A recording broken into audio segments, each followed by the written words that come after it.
शंकराचार्य से लड़ाई योगी आदित्यनाथ को भारी पड़ने लगी है।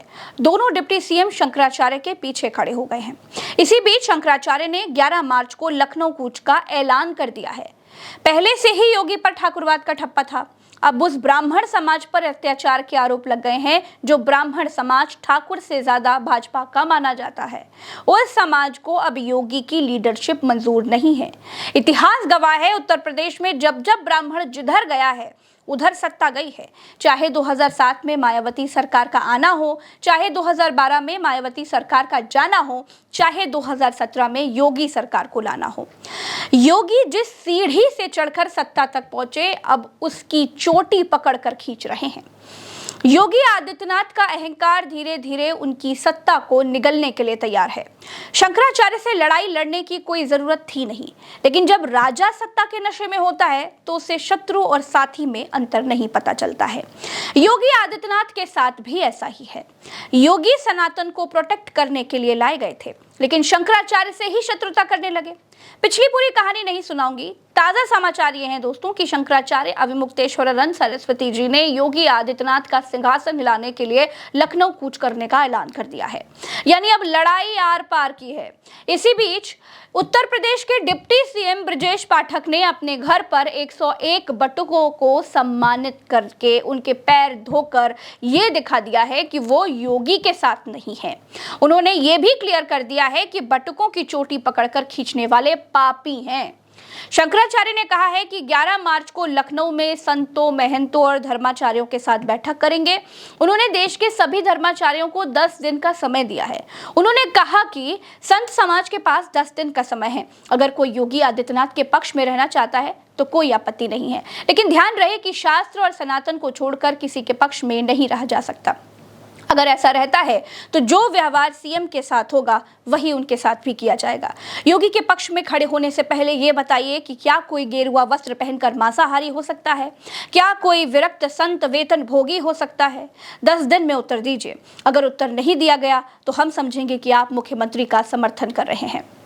अविमुक्तेश्वरानंद सरस्वती ने कहा कि 10 दिनों में हम हर संत, महंत, विद्वान और हिंदुओं से कहना चाहते हैं कि 11 मार्च को लखनऊ में हम सबको इकट्ठा होकर अपनी बात सबके सामने रखनी है। साफ है दोस्तों कि अविमुक्तेश्वरानंद इस मसले पर पीछे हटने को तैयार नहीं है। योगी आदित्यनाथ ने भी सदन में अपने तेवर दिखाकर ये बता दिया कि वो भी कदम पीछे नहीं खींचेंगे। शंकराचार्य नहीं लिख सकता। हर व्यक्ति हर पीठ के आचार्य के रूप में जाकर के जहां तहां वातावरण खराब नहीं कर सकता। उन मर्यादाओं का पालन सबको करना होगा। और अगर वो शंकराचार्य थे तो क्यों आप लोगों ने लाठीचार्ज किया था वाराणसी में? क्यों एफआईआर लॉन्च किया था? आप नैतिकता की बात करते हैं। 4.5 करोड़ श्रद्धालु जहां पर आए हों, वहां पर जो एग्जिट गेट है जहां से श्रद्धालु बाहर निकल रहा है स्नान करके, उस द्वार, उस पेंटून से, उस मार्ग से किसी को बाहर निकलने का कोई वो नहीं, क्योंकि उससे अंदर जाने का कोई प्रयास करता है तो एक नए स्टैम्पेड को जन्म देता है, वहां पे नए भगदड़ को जन्म देता है, श्रद्धालुओं के जीवन के साथ खिलवाड़ करता है। एक जिम्मेदार और मर्यादित व्यक्ति कभी इस प्रकार का आचरण नहीं कर सकता। शंकराचार्य का क्लियर कहना है कि शंकराचार्य को योगी सम्मान नहीं देंगे तो कोई और सम्मान देने वाला कुर्सी पर बैठेगा। दूसरी तरफ दिल्ली भी यही चाहती है कि कुर्सी पर कोई और बैठे, लेकिन सही अवसर की तलाश की जा रही है। शंकराचार्य दिल्ली वालों के लिए और दोनों डिप्टी सीएम के लिए अंधेरे में उम्मीद की किरण की तरह हैं। दिल्ली वालों को योगी को हटाने के कारण की जरूरत है। योगी आदित्यनाथ अब पूरी लड़ाई में अकेले हो चुके हैं। यूपी की सरकार ठाकुर लॉबी वर्सेस अदर्स में बढ़ चुकी है। बात यहां तक पहुंच गई है कि डिप्टी सीएम ब्रजेश पाठक ने सीधे योगी आदित्यनाथ की बीजेपी सदस्यता को ही सवालों के घेरे में ला दिया। एक न्यूज चैनल के कॉन्क्लेव में एंकर ने कहा कि आप जिस पार्टी में हैं उसके दोनों टीम लीडर शुरू से ही बीजेपी के हैं, मतलब योगी और मोदी दोनों ही बीजेपी से ही जुड़े हैं। उन्होंने ये बात कही। अब इस पर पाठक जी ने एंकर को रिसर्च ठीक से करने की सलाह दे डाली और खुलकर कह दिया कि दूसरा नाम जो आपने लिया है उस पर रिसर्च कीजिए, यानी योगी के नाम पर। आप जिसकी टीम के सिपाही हैं वो व्यक्ति एक ही पार्टी में रहा, योगी आदित्यनाथ जी, नरेंद्र मोदी जी। आप जरा देखिए हमको हमारा मुंह मत खुलवाइए, हमारा मुंह मत खुलवाइए। आपके पास आपने फिर रिसर्च करिए, आप रिसर्च करिए, उसमें संशोधन करिए। मैं कुछ नहीं कहने वाला हूँ। बोलिए ना। मैं नहीं कहूंगा, मैं क्यों कहूंगा? क्यों? नरेंद्र मोदी जी रिसर्च आप नहीं, मेरा ये कहना है आप रिसर्च करें सेकंड नाम पर जो आपने कहा, और हमसे मत कहलाएं। ये पहली बार है कि योगी के खिलाफ विपक्ष भी है, संत समाज भी है और दोनों डिप्टी सीएम भी है। देखिए प्रज्ञा जी, शहमात का खेल चल रहा है। योगी आदित्यनाथ पूरे सरकार पर हावी हैं, पूरी पावर उनके हाथ में है, लेकिन जिस तरह से उनका प्रशासन काम कर रहा है, आपने कुंभ मेले में देखा, उसके बाद अभी जो वो स्नान था उसमें देखा कि केवल योगी जी की सत्ता काम करेगी, बाकी फिर चाहे कोई बाबा हो, कोई नेता हो, उसकी कोई मीनिंग नहीं है। शंकराचार्य जैसे ओहदे पर बैठा हुआ व्यक्ति जो धर्माचार्य है, जो पीठाधीश्वर है, आप उसका अपमान करेंगे तो ऑब्वियस है कि फिर सवाल सिर्फ आपके मुख्यमंत्री होने पर नहीं खड़े होंगे, आपके गोरखनाथ पीठ के मठाधीश्वर होने पर भी सवाल खड़े होंगे कि असल में आप हिंदू धर्म की जो बात बार बार करते हैं, वो हिंदू धर्म के आप सेवक हैं, रक्षक हैं कि नहीं है, या फिर आप अपनी ताकत के दम पर किसी को भी अपमानित करेंगे। भाई शंकराचार्य के साथ जो हुआ, उनके साथ अपमान हुआ, और उनके बटकों को, जो उनके शिष्य थे, उनके साथ जो बर्बरता हुई है, पुलिस ने चोटियां पकड़ करके उनको पीटा है, उनको अपमानित किया है, और उस समय से लेकर के अब तक योगी आदित्यनाथ ने कोई उस पर अफसोस जाहिर नहीं किया। प्रशासन ने तो बीच में कोशिश करी थी, जब बिल्कुल आखिरी में जब लग रहा था कि मामला हाथ से निकल गया है, लेकिन योगी आदित्यनाथ ने कहीं अफसोस भी जाहिर नहीं किया। अगर ये कर दिया होता तो शायद शंकराचार्य जी उतना नाराज नहीं होते, लेकिन यहाँ तो चुनौती और दे दी गई। शंकराचार्य के खिलाफ आरोप कुछ ऐसे लगाए गए, अब मुझे नहीं पता कि उन आरोपों के पीछे क्या है। आप इस तरह के आरोप लगाएंगे तो फिर शंकराचार्य ने भी ठान लिया है कि अब हम कुछ करेंगे। देखिए, जिस तरह से शंकराचार्य के साथ अभद्रता की गई, जिस तरह से उनके साथ जोर जबरदस्ती की गई, वो हिंदू धर्म के नाम पर कलंक है, और खासतौर से ऐसे लोगों द्वारा की गई जो अपने आप को हिंदू धर्म के स्वयंभू ठेकेदार मानते हैं।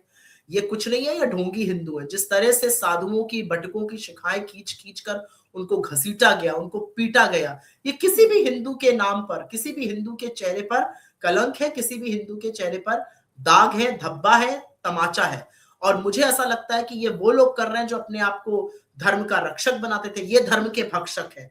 और मुझे ऐसा लगता है कि हमारे धर्म में, सनातन की संस्कृति में सर्वोच्च पर बैठे हुए साधुओं और शंकराचार्य के साथ जो हो रहा है वो वाकई में खेदजनक है, वाकई में आपत्तिजनक है, और हम इसका कड़ा विरोध करते हैं। विधानसभा में अतुल प्रधान ने क्या कहा है, सुनिए जरा।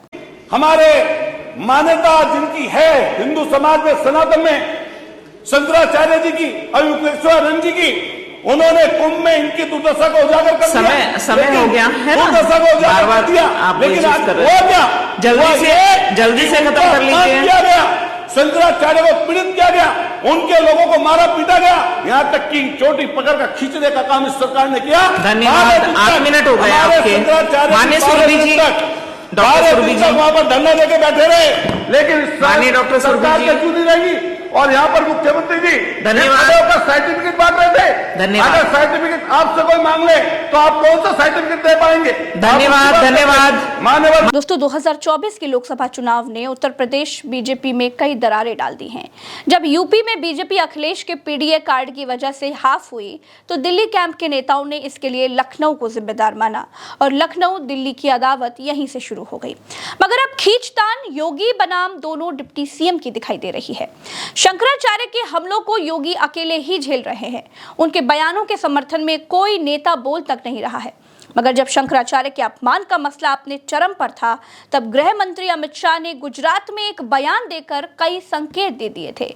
उन्होंने कहा था कि जो सरकार सनातनियों को निराश करेगी, वो कभी सत्ता में नहीं लौटेगी। હવે કોઈ દિવસ સનાતન ધર્મના અનુયાયીઓ નિરાશ થાય એવું શાસન આ દેશમાં ક્યારેય નહીં આવે।